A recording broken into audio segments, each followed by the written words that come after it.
Welcome back to another episode of Slick Works, guys. In the shop right now, we have this beautiful 1956 GMC Suburban, and this is getting a full faux patina paint job. Hopefully we can do something pretty cool. This is my first ever patina job, so we'll see. It's gonna be kind of fun.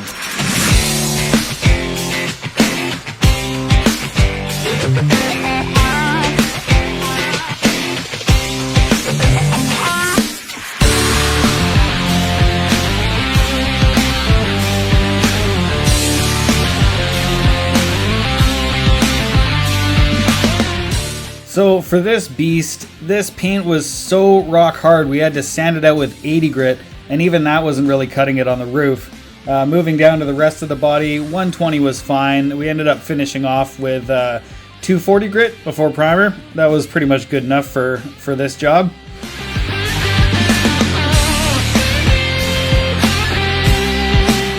After that, we had to disassemble the front end, pull out door handles, mirrors, other simple stuff like that. We're just going to mask off the rest for this patina job.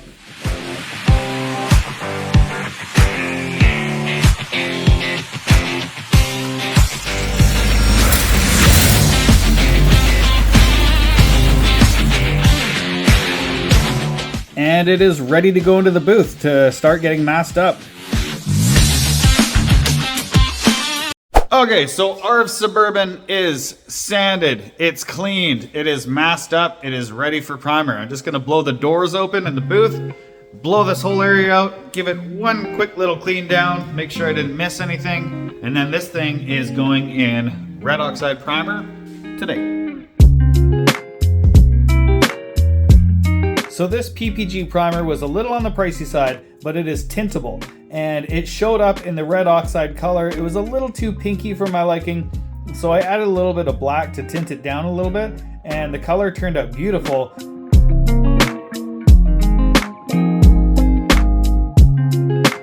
While spraying, it actually only took one coat. One full heavy coat, no drips, no sags, had perfect coverage and a nice thick base to start laying our patina artwork on it.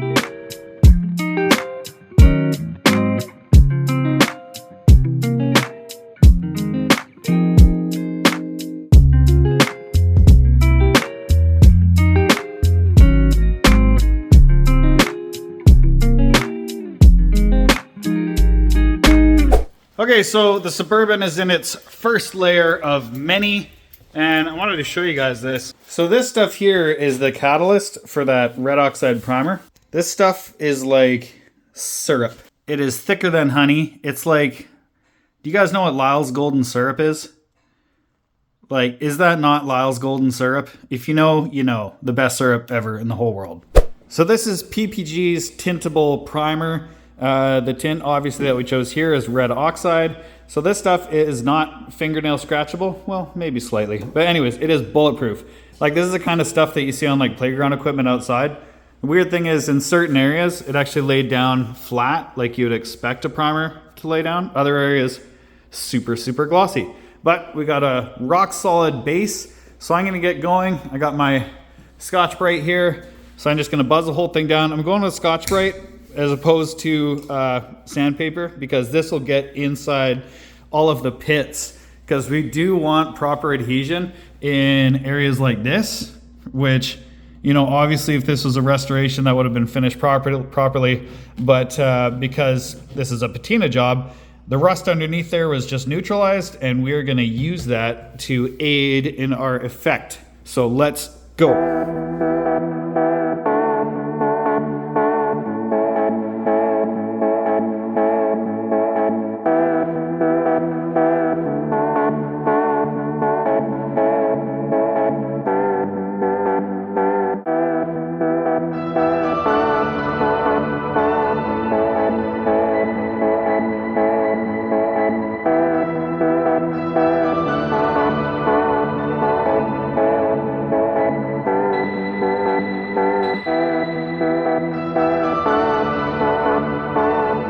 So I'm back in the shop again. I'm gonna do some more sanding on this thing. The Scotch-Brite, it works, but not good enough for my liking. So we have worked our way through a mound of 320 grit sandpaper. So I got my sander with a Velcro pad for the Scotch-Brite.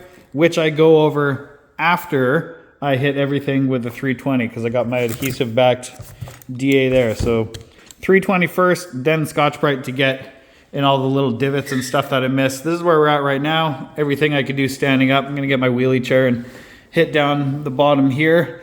So everything here is 320'd out and Scotch-Brite-ed by machine. Still gotta get in here.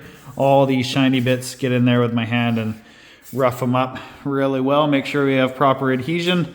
But yeah, this is what we're doing now. So I'm gonna go ahead and get back at it.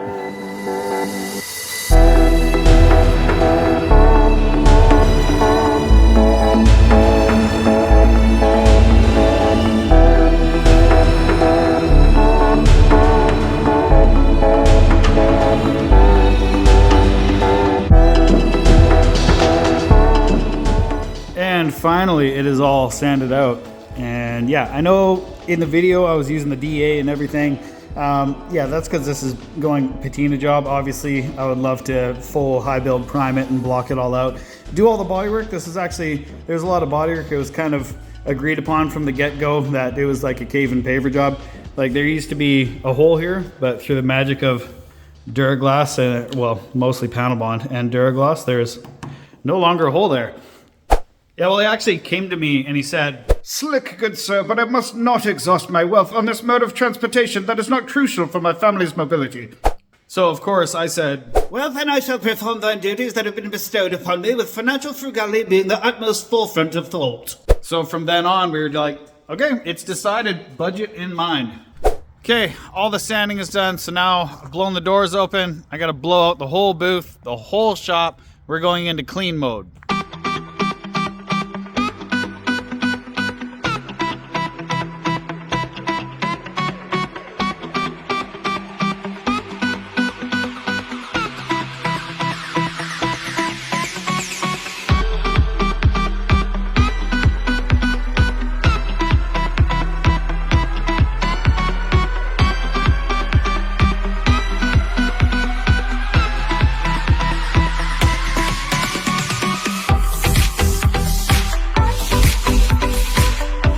Okay, so we have the India Ivory India, one of those, ready to shoot. So we're gonna be painting the roof. I got Christine here. Christine, say hi. She's from the automotive training center that I went to school with probably 12, 15 years ago, 20 years ago, 30, something like that. So what we're gonna do is we have some sheets of plastic that we're cutting out right now. We're gonna tape the plastic down along the side of the car here so it's ready to grab. And we're gonna lay down some white paint on the roof, and then while it's still tacky, throw the white plastic on top and rip some of the paint off. Hopefully that'll give us the patina effect that we're going for.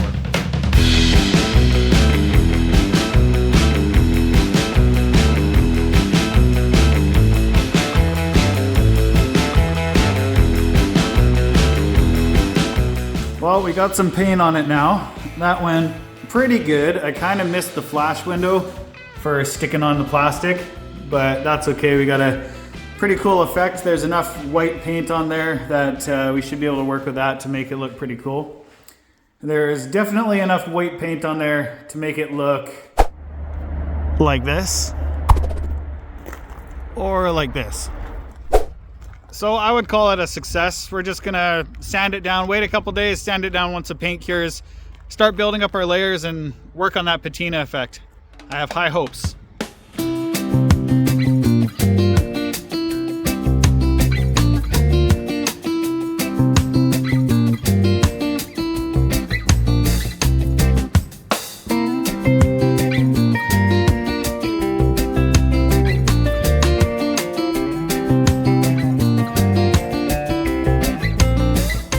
So this is where we're at on the roof. We'll call this the erosion stage. So this is from sitting outside and decades of rain and snow. And yeah, it's looking pretty good. So next we're gonna add the rust coloration. And yeah. So for that, we have our orangey brown and our darker brown. And our method of application is going to be red Scotch-Brite. So I've just cut the corners off so there's no obvious corners. Velcro sanding block, and we're just gonna dip it in the paint, dab, dab, dab, dab, dab, and yeah, see if we can make it look as realistic as possible.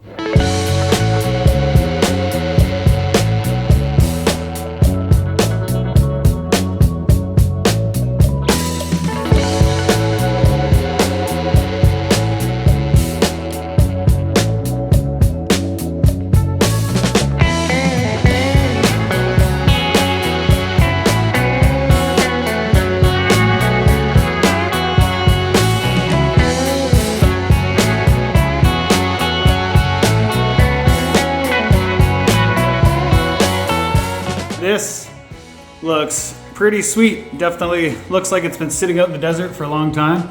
You see we got the lighter orange in there. The effect turned out really nice. Curious if you wanted to leave more white on there, but I think that looks totally cool. As long as it looks real and old, and this looks real and old and real old. So yeah. That's a wrap for the roof. Just gotta clear coat it, and then we'll mask off the roof that way, and then we'll do the turquoise down below. Had a meeting with my customer today. He's not fully thrilled about it. He wants more white showing. So I'm gonna go back over it, dab some more white in to make that more of the dominant color, less patina, and go from there.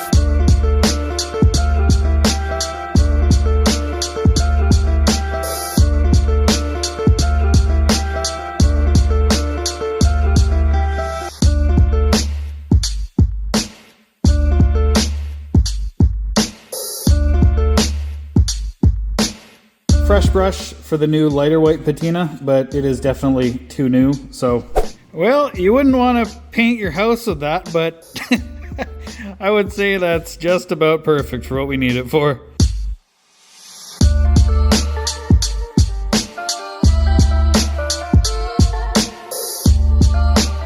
Well, this is annoying. I trimmed it down, but you see how these are all laying flat like that? So I'm basically starting to get these annoying little stripes. Like when I dab, you see how they're all going in one direction? Rust doesn't look like that. So I bought all these brushes, but they're basically useless because they're way too soft, so yeah. Okay, now this is more like it. Okay, these hard, firm bristles, those are gonna get the job done.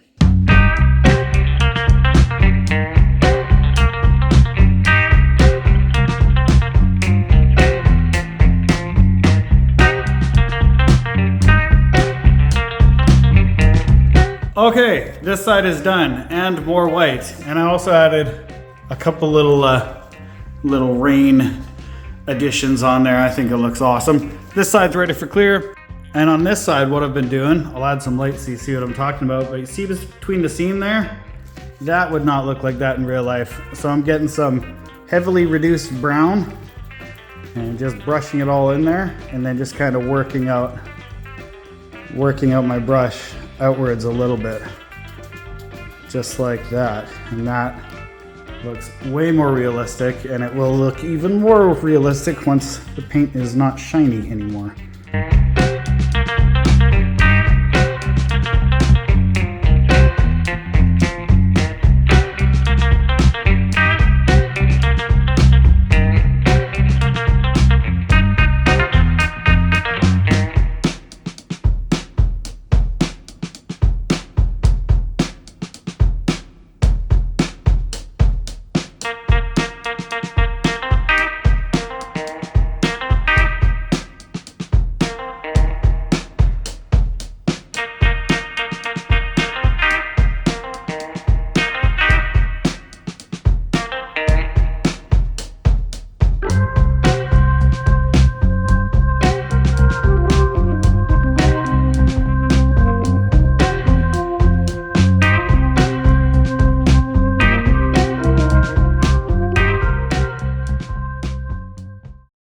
Well, that is a wrap for this episode. Hope you guys liked that. As always, if you found any value in this episode at all, please subscribe. I would appreciate that. 92% of my views are from non-subscribers, so I'd like to change that. Join us next episode. It's going to be a good one. For this here, I'll give you guys a little sneak preview of that color. So this is what we'll be working with there. Tropical turquoise. It is going to look beautiful. Thanks for watching. Bye.